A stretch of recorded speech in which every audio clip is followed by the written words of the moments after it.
Servus zusammen, kommen wir zum nächsten Video von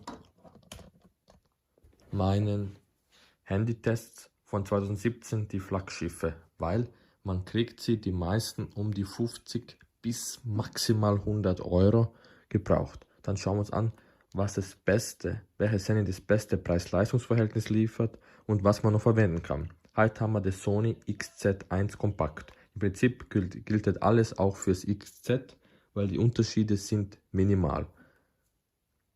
Also, wir starten mit den technischen Daten, mit den Maßen. Dafür habe ich GSM Arena geöffnet und ja, ganz klar, 19 Megapixel Kamera, ist zu hell für euch.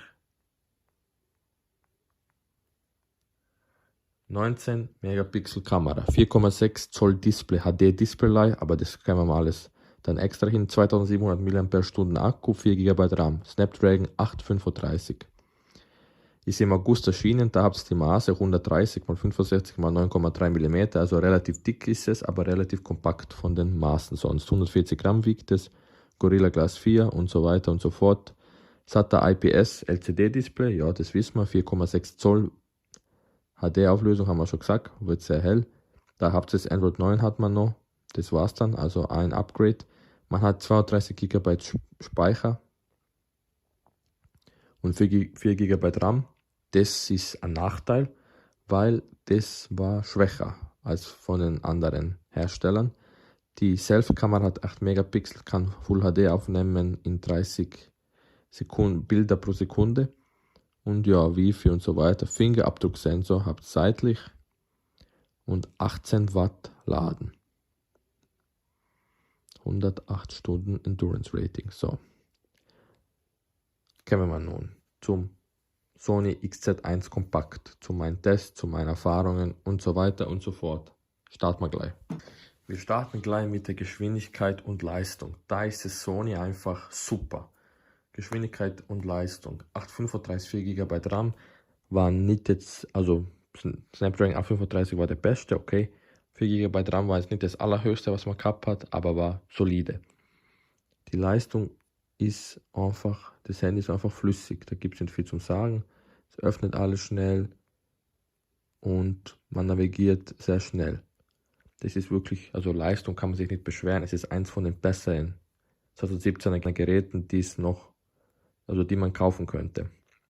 Da seht ihr den Speedtest, wie ihr sehen könnt, Sony XZ1 fast auf iPhone XR Niveau.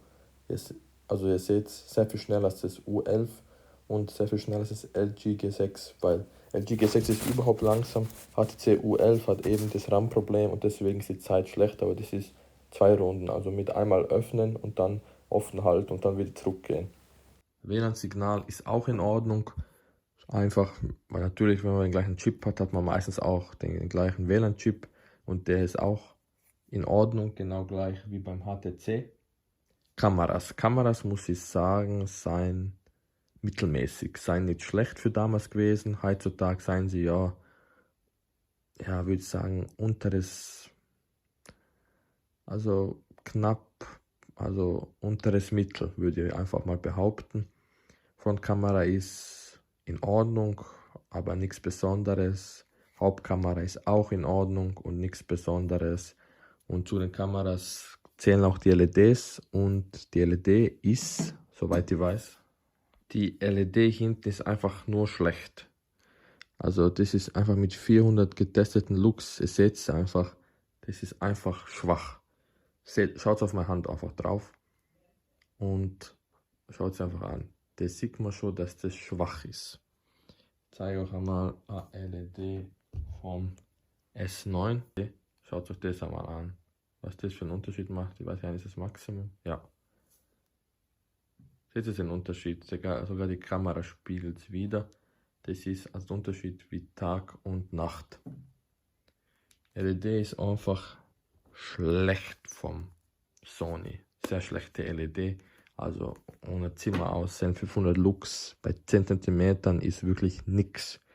Ist sehr, sehr schwach. Ich meine, das S9 ist 10-mal so hell. Da gibt es nicht viel zum Sagen. Das ist einfach schwach.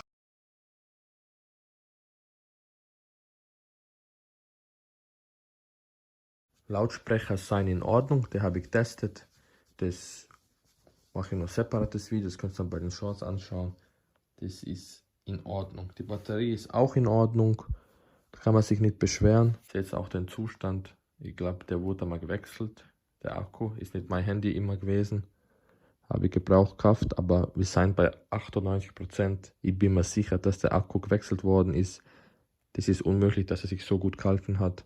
Aber es ist einfach ein sehr guter Akku von Sony. Also Akkulaufzeit war die Stärke vom Sony XZ1 Kompakt besser als vom großen Sony XZ1, weil eben das Display nur HD-Auflösung hat und das ist eben für einen Snapdragon 835 absolut nichts. Der meistert das wie nichts und das ist keine Belastung für ihn und deswegen hebt der Akku auch länger.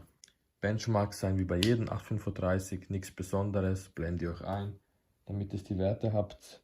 Software habe ich schon bei Anfang schon erwähnt, geht nur bis Android 9. Horst, ein Jahr hat man Update gehabt. Ja, das ist schwach, aber typisch Android. Halt von damals, dass man nur ein Jahr, maximal 2 Updates gehabt hat. Das ist einfach schwach. Da gibt es nicht viel zu sagen. Optik, ja, ich würde sagen, wer kompakte Handys mag, man hat halt im Vergleich zum S8 natürlich, ist es einfach altbacken. Und ja, es ist halt klassisch. Ich würde nicht sagen, so schlecht ist das Design. Es ist halt oben.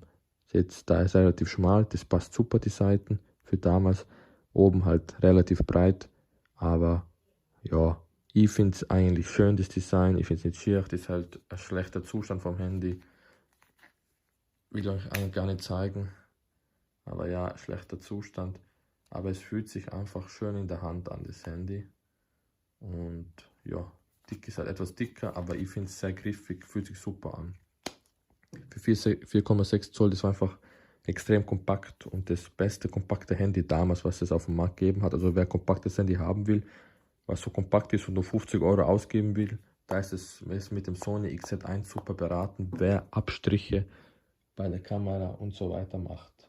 Man kann eine MicroSD-Karte man kann den Speicher erweitern mit einer MicroSD-Karte, das ist super, das mag ich immer gern, wenn man eine MicroSD-Karte hat. Fingerabdrucksensor ist phänomenal für damals. Der funktioniert einfach besser als beim Fold 3 von mir, was ich jetzt gekauft habe. Fold 3 ist einfach im Vergleich, ihr seht, es funktioniert immer. Sony hat immer die besten Fingerabdrucksensoren da. Seitlich verbaut, Sony war immer Marktführer, muss ich sagen. Fazit, der Sony XZ1 Kompakt ist ja immer noch gutes Gerät mit ordentlich Leistung, bisschen schwachen Speicher, aber wenn man gut SD-Karte einbaut, kann man da schon einiges an Speicher nochmal ausholen. Kameras muss man ein bisschen Abstriche machen, Lautsprecher seien gut, finde ich in Ordnung, seien beide eben oben, was eben wichtig ist, weil meistens da brauchen wir sie eigentlich nicht, da will ich sie haben. Und was gibt es so zum Sony zu sagen? Eben, Display ist sehr gut, es wird sehr, sehr hell. Display habe ich vergessen zu erwähnen. Display ist eben nur HD, aber die Helligkeit überzeugt auf ganzer Linie. Da ist man bei 601 Lux maximal und das ist für das Alter in Ordnung, muss ich sagen. Super eigentlich für das kompakte Display, sehr sehr gut, wird ordentlich hell. Und was gibt es noch zum sagen? LED halt schlecht, eben mit den Kameras machen wir halt Abstriche, aber sonst hat man einen soliden Akku, super Größe, super handlich, gutes Display würde ich sagen, auch wenn es noch HD ist, es ist trotzdem gut, braucht man nicht sagen, man sieht keine Pixel, 320 ppi fast, das ist super. Und Lautsprecher sind gut, Kameras sind eben mittelmäßig, also eben, ich empfehle es jemandem, der nicht viel Wert auf Kamera legt. Und sonst ein kompaktes, gutes Gerät für 50 bis 70, 80 Euro haben will oder jemanden kaufen will.